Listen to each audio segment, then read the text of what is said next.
That is still a role that would be interesting for Christian Horner. If they try and take Julian Palmer from the commentary box, we will start rioting. We spoke to Max. He says, with the knowledge I have now, experience I have now, I'm better than I was back then.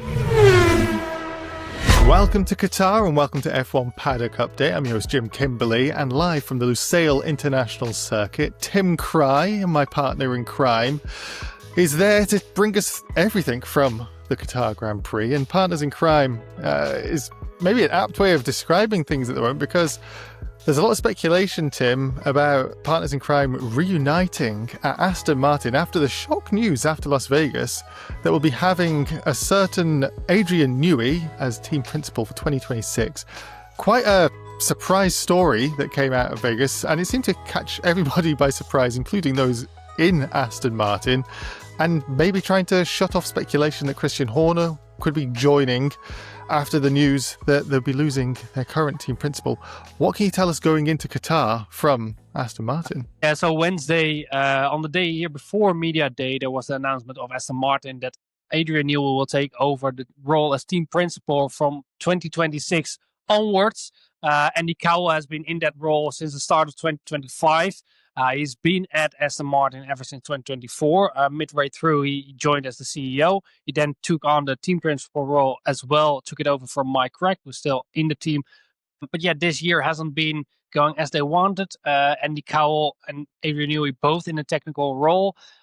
Didn't really seem to work that well like they wanted to, so they decided to give the leading role to Adrian Newey. He decides now everything in terms of the technical side, but also will be the team principal from 2026 onwards. And Andy Cowell will focus more on the engine side of things. Of course, Honda will introduce the new engine for Aston Martin. It will be a factory team now, but Andy Cowell will help integrate that engine and that whole team within the Aston Martin factory, which he has, of course, a lot of experience with the 2013 Mercedes hybrid engine that he was the leader of designing that. So yeah, a big change at Aston Martin and a lot of things happening behind the scenes that are quite interesting. Now, the story that we were getting outside of Vegas was that Christian Horner could be stepping in with Andy Cowell stepping out. What's been the situation that you've been able to find being in Qatar, be able to get some contacts with Aston Martin about this rumour that's been circling Formula One, even with Adrian Newey now going in as the team principal for 2026? Yeah, as GP blog, we have done some digging, me, myself here on site in Qatar, of course, but also some people back on the ground have been doing some phone calls and doing some research on what's happening at the moment at Aston Martin. So what I today learned is that Lawrence Stroll has said to the Aston Martin personnel when they announced that Adrian Newey will be the new team principal of Aston Martin moving forward in 2026. There he said to the team that Christian Horner won't join Aston Martin. And I think that was a move to get rid of the speculation, get rid of the rumors that Christian Horner will be joining the team. However, I don't think it's a final door closed at the moment, because Adrian Newey has a team principal role. Andy Cowell is moving over to a strategy role. Mike Kraaij is there still as a trackside officer, but they lost the CEO role. Andy Cowell was in that CEO role. That's not a role that Adrian Newey will take over. And I think that is still a role that would be interesting for Christian Horner. Christian Horner was supposed to have had a factory tour in Silverstone, in the factory of Aston Martin, led by Adrian Newey. They're now back together after their fallout when Newey left Red Bull Racing. They've now been on good terms again. And Adrian Newey probably tried to get Horner on board for the Aston Martin project. But it's not there. Adrian Newey now got his place as team principal. It's all been quite sudden. It's very clear that it's a last minute call. They say we still have 2 weeks to go, so we want to use every week that we have and try to have this announcement as quick as possible. But a lot was not arranged. Like, Andy Cowell is still the team principal on paper, but he's not here in Qatar. He won't be there in Abu Dhabi. Adrian Newey will be here in Qatar. He was already supposed to be here in Qatar to analyze the race team like he did in Monaco and Silverstone before. But he's not going to be the team principal this weekend. He's not going to do any media activities. He's just here to analyze the team. So who's the representative of Aston Martin this weekend? That's Mike Kraaij, the team boss before before Newey, before Andy Cowell. So yeah, we have 3 team bosses, and yeah, it's rule of the 3 at the moment at Aston Martin. Newey will be it next season, and Andy Cowell is still there, and that raises the question why there was such a hurry to get this announcement out. Was it really to get the first year rumors out? Was it trying to get some change within the team? Because there was, yeah, we understand that there were some issues between Newey and Cowell, so maybe they tried to resolve that. A lot of question marks after this announcement. It's also interesting the fact that Adrian Newey will become a team principal. He's been a genius in terms of the technical side of Formula One, designing cars. There's no doubt he's the greatest, or at least one of the greatest designers that F1 has ever seen. But is he the right team principal? Because as a team principal, politics will be involved. You need to do a lot of management. You need to do HR. You need to do the contracts. Is that where the quality lies of Adrian Newey? Is that not energy wasted to a technical genius that's, yeah, maybe going to lose his energy to the wrong things? So that's something that we will be seeing. Aston Martin thinks Newey will find his own way to fill in that role, just like Andreas Taylor has done at McLaren. He's not the typical team boss like we had in the past either. So we've seen that change with James Vowles as well, of course. But a really technical person in the lead of a Formula One team is a big change towards what we've seen so far. So that will be interesting to see. And like I said, with the CEO role up for grabs, yeah, you still have the feeling that there is one gap to fill still. Rule of 3, really interesting turn of phrase, Tim, because we've got the rule of 3 going into the final 2 rounds, sprinting into the final 2 rounds as well, with a sprint race this weekend in Qatar. Of course, I'm talking about the title race and Lando Norris leading Max Verstappen and Oscar Piastri, are now on equal points, 24 points between them. What are your thoughts now going into these final 2.5 races of the sprint race, with Max Verstappen looming large in this title race after that McLaren disqualification from Las Vegas? I think here today in the media sessions, you saw both quite relaxed Lando Norris and Oscar Piastri. And on track, we have to see if that's acted well or if it's really the case that they feel relaxed. Of course, it was a big hit, the disqualifying in Las Vegas. They lost a lot amount of points, especially Lando, of course. He had a 42 margin to Max, a 30-point margin to Oscar Piastri. Both have been reduced to 24 points now. They're both within a 1 race win or 1 DNF away from him. So the margin is gone, but he still has the margin. On the other hand, Lando Norris, it's first chance to win a championship. It's the first chance here in Qatar. It's match point for him to win it here. His first match point ever in Formula One to get it right. He seems relaxed, but of course, a lot of pressure will be on his shoulders. And we spoke to Max later on the day, and he said he thinks he has an advantage in that fight because he has the experience. He has 4 world titles, and he says, yeah, no matter people will say they won't change their approach. They will do the same, and they just go on to win a race. But it does make a difference. And Max knows, of course, because especially him, like in 2021, and of course there was a lot more stress in that season, building up over the whole season.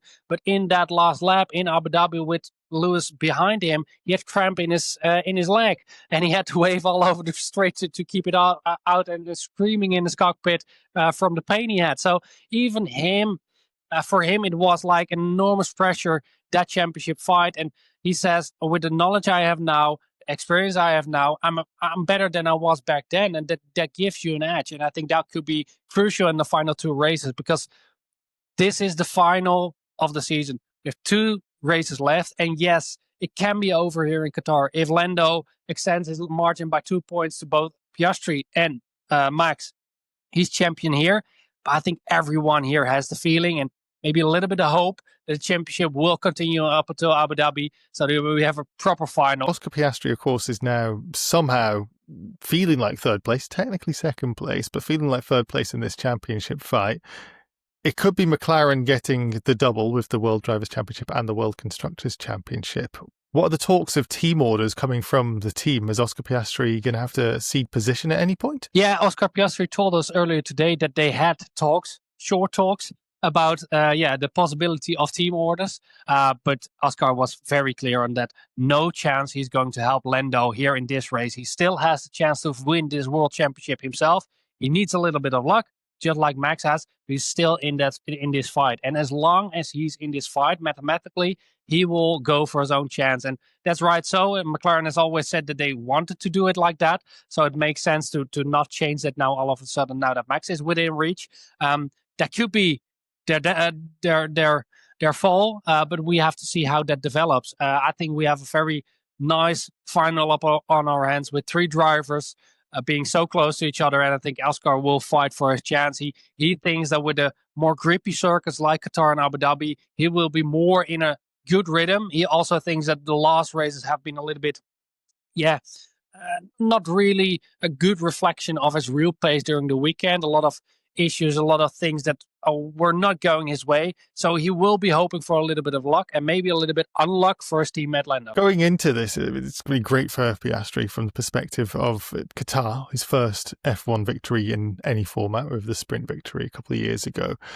But Piastri seems to be weirdly on the back foot in multiple ways, because going off of the track, there's all this talk that he was frustrated. You spoke about it last week, actually, with Vegas, about the guidelines, you correctly called them, for the overtaking rules. Now, we've had talk, but you mentioned last week on F1 Paddock Update, that there'll be the drivers talking about the guidelines going into this Qatar Grand Prix. What's Oscar Piastri and anybody else saying about these racing guidelines for overtaking in the races? Yeah, big talking point here today. Just before we started recording in the building here, after me, behind me, there were discussions between the FIA and the drivers. It was a scheduled meeting where they were going to talk, and one of the main topic points was the guidelines and how the stewards are using them at the moment to hand out penalties. They want to get something different. The drivers are. Yeah, a lot of them are fed up with how the penalties are handed out, the inconsistency of it, and especially the lack of empathy in certain situations.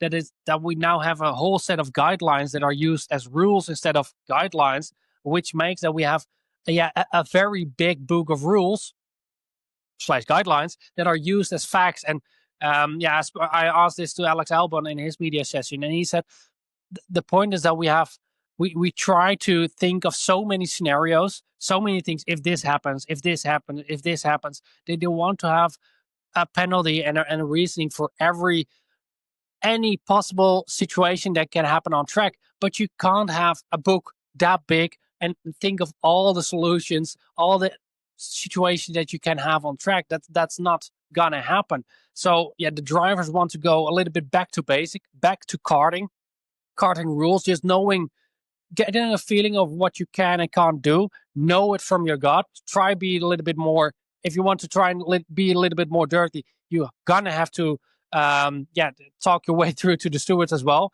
But I think the main thing they're voicing their opinion of is getting permanent stewards. George Russell in his media session said as well that F1 is still the only sport where we don't have permanent referees, permanent stewards, where they just know what they can expect from certain stewards. But in F1 it changes a lot. They really want permanent stewards. And if you listen between the lines, especially Carlos Sainz said that in the press conference earlier today. He said we need quality in terms of the stewards. You need to have people who have recently raced. He named, for example, Karun Chandhok and Julian Palmer as 2 drivers, ex-drivers, who are very good in terms of their analyzing when they analyze certain incidents, how they frame those incidents, who they blame or when they don't blame someone at all, and just how they give the analysis of those certain situations. And he said that is something that we need from the stewards. They need to analyze those situations and with the quality that they do. And then I think the drivers can be a little bit more happy and know what they can and can't do. I speak for a few people that if they try and take Julian Palmer from the commentary box, we will start rioting. But I like the sentiment from Carlos Sainz, at least. Now, Tim, I know you are going to be very busy all weekend, so I'm going to have to let you go. It's going to be a great battle for the championship. We'll see if Lando Norris does extend that lead by 2 points, as Tim said, and we'll be able to speak about it all on Sunday. So make sure you like, comment and subscribe to hear from us again after the Qatar Grand Prix. Thank you, Tim, for everything you brought to us, and thank you everybody else for watching.